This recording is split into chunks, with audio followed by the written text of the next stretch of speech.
Kemi Badenoch's leadership of the Conservative Party is not what she nor her colleagues were hoping it would be.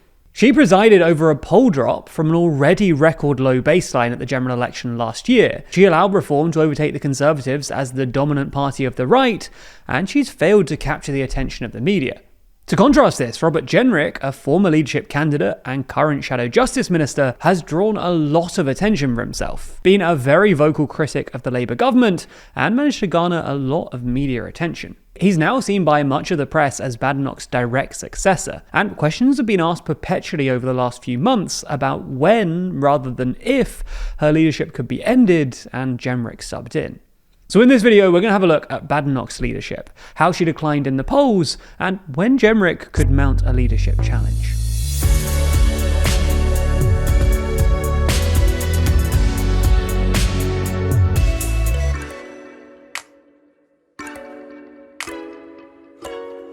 Dive deeper into politics with our magazine Too Long. Yeah, we make a real physical magazine.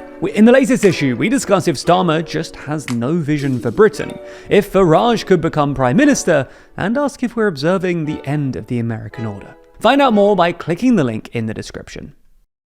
Badenoch's leadership began on the 2nd of November last year after beating Robert Jenrick in the final round of the Conservative leadership election, securing 56.5% of the vote to Jenrick's 43.5%. The closest result since the Tory party changed its rules to allow members to have a say over their leader. Part of the reason that Jenrick lost was his poor performance at the Conservative Party conference, which occurred in the middle of the leadership election, as well as his weak performance in the TV debate, where he appeared frantic and jittery. For her part, Badenoch's campaign was smoother, and she ticked a lot of the boxes that the generally pretty right-wing Conservative membership base wanted in a leader.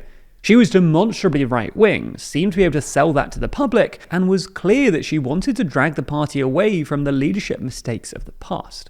Ideologically, she had made it clear that she was an opponent of the net zero agenda, and had spoken out against immigrants that hadn't integrated. The thing is that these positions don't set her aside from Jenrick. In fact, upon securing the Tory leadership, Badenoch praised Jenrick and claimed, "You and I know that we don't actually disagree on very much."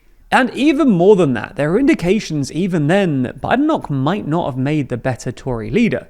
During the leadership campaign, Badenoch made some pretty strange comments when trying to demonstrate her right-wing credentials, which went down badly with the public. For instance, after suggesting that statutory maternity pay had gone too far, Badenoch was forced to argue that she had been misrepresented, and clarified that she was simply making a wider point about cutting the regulatory burden on businesses. In another incident, Badenoch caused uproar by suggesting that she became working class when she worked in McDonald's as a teenager, and also drew criticism for having her name attached to a pamphlet that claimed that autistic people got better treatment and economic advantages and protections. The point we're trying to make is that there were early signs of poor communication from Badenoch around specific political positions, which indicated further troubles to come. Nonetheless, her appointment to leader was welcomed by many in the Conservative Party who were concerned about the rise of reform. They now had a candidate that had been a demonstrably right-wing minister in previous governments, and had continued to make promises of right-wing policies in the run-up to the leadership election. So all they needed to do was sit tight and wait for Badenoch to take the fight to Labour, dragging the Tories further right and depriving Reform UK of their USP as the only truly viable right-wing party in British politics. But this doesn't seem to have happened. Badenoch hasn't announced any big policy plans, and even the few interviews she's given haven't attracted much attention, other than one in December in which she claimed she disliked sandwiches. This has therefore opened up space for Farage and Reform UK to become the most prominent critics of Labour. During the farmers' protests in late 2024, Farage managed to make the most high-profile criticism of Labour, appearing prominently on TV and social media, criticising the impact of Labour's tax policies on farmers. Farage published a video claiming that Labour would, quote, destroy family farms, and in February gave an interview to LBC in which he urged protesting farmers to keep the pressure up. Then, after Reform's successful performance at England's local elections in May, Farage claimed that Reform had become the main opposition party to the Labour government. We've also seen this play out over other policy areas recently. In the past weeks, for instance, Farage has led the pushback against the UK's Online Safety Act, which he's called borderline dystopian. Farage's claim that he'd repeal it if elected caused a heated back and forth exchange with the Labour government, while Badenoch's view that the act was clearly not working didn't really cut through.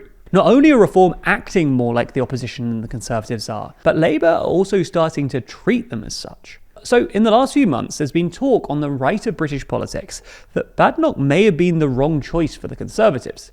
Meanwhile, her former leadership rival Robert Jenrick has positioned himself as the leader of the opposition instead. In the past few months, Jenrick had tried to steer the debate on certain policy areas, especially immigration, by producing short social media videos on particular topics. One of the most talked about was one where he stopped people dodging fares on London's public transport and asked them to pay, which sparked a conversation in the media about fare dodging and a wider conversation about crime in London. Jenrick's videos are well edited and come across as a sincere and genuine reflection of right-wing attitudes. This has helped Jenrick to develop a reputation as a good communicator, who, unlike Badenoch, can successfully capture media attention. As a result, Jenrick's polling among Tory members has rocketed upwards. As of last month, his net approval rating among Tory members is at 70.4%, the highest of any shadow cabinet member, while Badenoch is on positive 19.4, placing only 5th. So the question is, can Jenrick actually oust Badenoch? Well, unless the 1922 committee changes its rules, not right now.